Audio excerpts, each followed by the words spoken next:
Et ça, c'est quand même quelque chose que raconte très bien l'historien Jean-Frédéric Chaube et dans son livre avec l'historienne Sylvia Sebastiani sur du coup la pensée de la race, c'est que on a là la matrice même de la racialisation, c'est-à-dire que ce n'est pas seulement une altérisation sur la base d'une religion différente.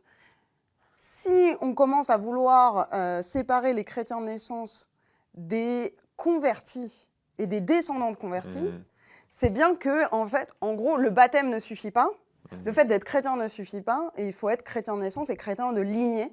Et donc, on retrouve cette question de l'hérédité, qui est vraiment cette matrice de la race.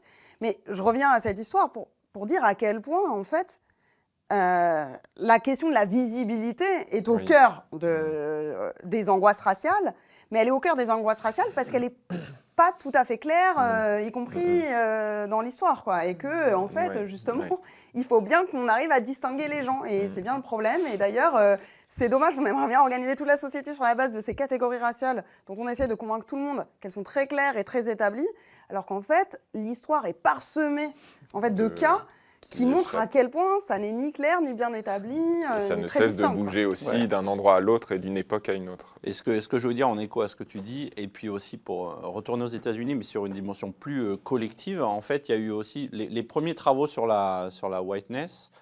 Ils ont été surtout, donc des historiens dans les années 90.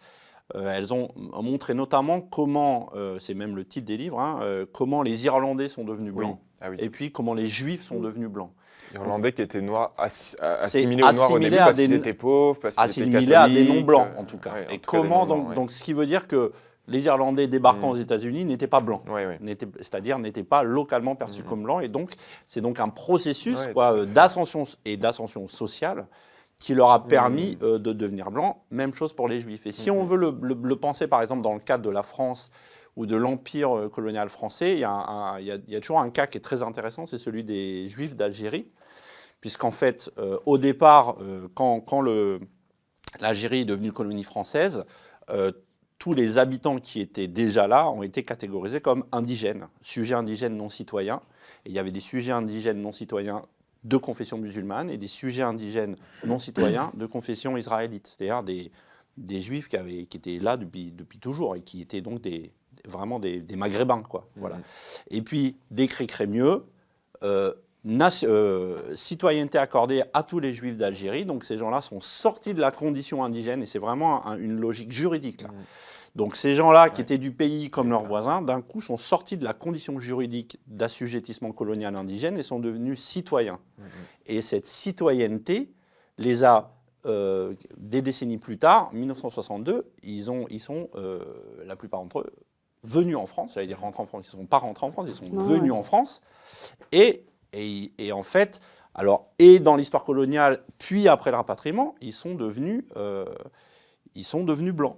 Voilà, ils sont devenus blancs aujourd'hui, ils ne sont pas perçus dans le groupe des Arabes. Alors que si on devait faire abstraction, disons, des différenciations religieuses et juridiques, on pourrait tout à fait dire c'est des Arabes, quoi. Voilà.